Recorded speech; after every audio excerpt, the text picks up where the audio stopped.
Littérature. Alassane Ouattara, l'artisan du renouveau ivoirien, un nouveau bijou littéraire dans l'arène du livre en Côte d'Ivoire. Le monde littéraire ivoirien s'enrichit d'un nouvel ouvrage collectif majeur baptisé Alassane Ouattara, l'artisan du renouveau ivoirien. Conçu par 20 écrivains dont Dr Ben Diaby, Venance Kodan, Dr Ibrahim Koné, Tibis Kofi, Abou Oudou Diarra, ce livre explore les transformations économiques, politiques et sociales impulsées sous la présidence d'Alassane Ouattara. En 402 pages, cet ouvrage met en lumière les réussites de la gouvernance du président Alassane Ouattara. Cette dédicace qui s'est tenue le vendredi 28 février 2025 au siège du Rassemblement des Oufouettistes pour la démocratie et la paix RHDP à Cocody a réuni Gilbert Kafana Koné, le haut représentant du président, le ministre-gouverneur Ibrahim Bakongo Cissé ainsi que les ministres Nasseneba Touré et Silas Adjemech lors d'une cérémonie. Le porte-parole des auteurs, Dr Ben Diaby, a expliqué que ce projet vise à documenter l'histoire en marche et rendre hommage à une vision modernisatrice du président Alassane Ouattara. Il y a 20 auteurs de 20 disciplines, il y a des juristes, il y a des historiens, il y a des sociologues, il y a des hommes de lettres, il y a des journalistes. Chacun a un pan de la vie pour le public en Côte d'Ivoire et l'a analysé sous l'angle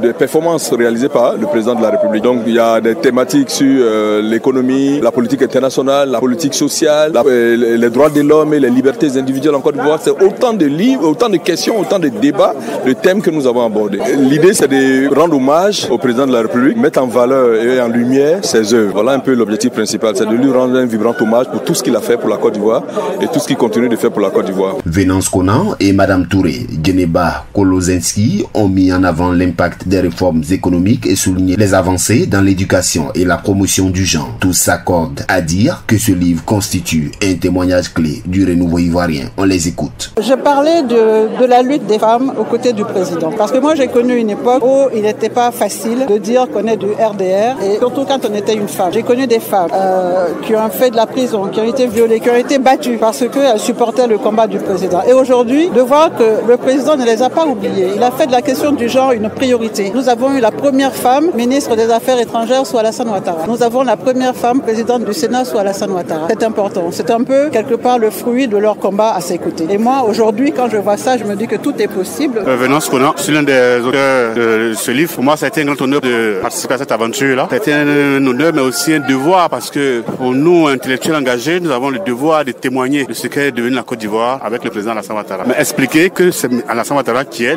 l'artisan du renouveau ivoirien. Parce qu'il y a eu effectivement un renouveau. La Côte d'Ivoire était dans une situation que nous connaissons tous. Avant 2011, on savait que la Côte d'Ivoire était dans un trou. Pas qu'on se cache les vérités. Aujourd'hui, nous sommes à la lumière. Nous sommes aujourd'hui un des pays les plus émergents. Nous voyons. Il est bon qu'on explique d'où on vient. Je vois Alassane Ouattara dans la continuité de Fouet Boigny. Le ministre-gouverneur Ibrahim Bakongo Cissé, également secrétaire exécutif du RHDP, a honoré de sa présence cette cérémonie littéraire. Il a exprimé son admiration pour une œuvre qui transmet aux générations futures les valeurs du progrès, du travail et de la stabilité. Depuis 2011, la Côte d'Ivoire renaît. On pourrait dire que c'est femme, fleurit et brille dans la sous-région, en Afrique et dans le monde, redevenant ce pays phare rêvé par le père fondateur qui n'aurait jamais dû cesser d'être. Personnellement, Monsieur le Président, le directeur, je suis heureux de la parution de cette œuvre dont la teneur participe de l'explication de l'œuvre du président de la République, Alassane Ouattara. Tous les aspects de sa gouvernance qui ont été analysés, expliqués, disséqués dans un style varié, chatoyant, sans passion, avec l'intransigeance qui caractérise les intellectuels. Que ce livre nous aide, nous tous, à illustrer notre grande vision, celle portée par le président de la République pour la Côte d'Ivoire, qui s'y appuie pour montrer combien le président Alassane Ouattara est une chance pour la Côte d'Ivoire. Je voudrais m'adresser en terminant aux responsables du parti, y compris moi-même, dans nos régions et nos zones. Je nous exhorte, je vous exhorte à prendre chacun un stock de cet ouvrage parce qu'il faut être dans la proximité de ces grands témoins de l'histoire doit témoigner. Le ministre-gouverneur a par la suite encouragé d'autres intellectuels à documenter les évolutions de la Côte d'Ivoire. Accueilli avec enthousiasme par le public et les critiques, cet ouvrage s'impose déjà comme une référence incontournable. En mêlant analyse approfondie et récits engagés, Alassane Ouattara, l'artisan du renouveau ivoirien, marque un tournant dans la littérature politique et historique du pays. APRA, Agence Presse, Radio et Audio.